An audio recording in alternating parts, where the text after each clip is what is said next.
Helicopters were widely used in the Vietnam War and had a great influence upon its outcome.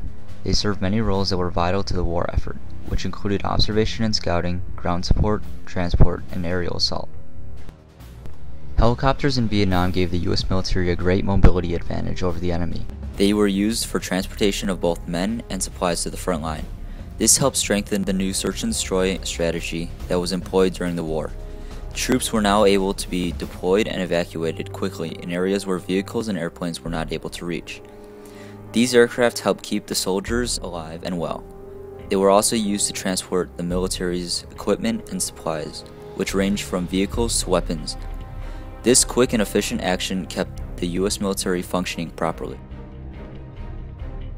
Helicopters were not only used to transport, they also provided very important assault and ground support roles.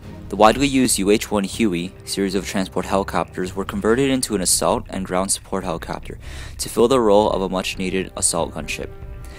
These new AH-1 Cobra series were heavily armed and extremely deadly. The armament consisted of various weapons, including the M134 7.62mm minigun, the 2.75-inch rocket launchers, the M65 tow missile system, and the M129 40mm grenade launcher. While there were other improvements as the war progressed, these were some of the most widely used weapons throughout the war. A group of extremely deadly and useful attack helicopters were the ARA, or Aerial Rocket Artillery. The units usually consisted of Hueys or Cobras outfitted with rocket pods. They carried a max loadout of 48 folding fin aerial rockets. These assault helicopters were also used with LOH, or Low Observation Helicopters. The LOH program provided the military with scout and observation aircraft. They were usually lightweight and had a light armament. The LOH would fly over the ground and mark targets with smoke. This tactic was called trolling for fire because they led the assault helicopters to the enemy. These helicopters were able to take a lot of punishment from small arms fire while still keeping the crew safe.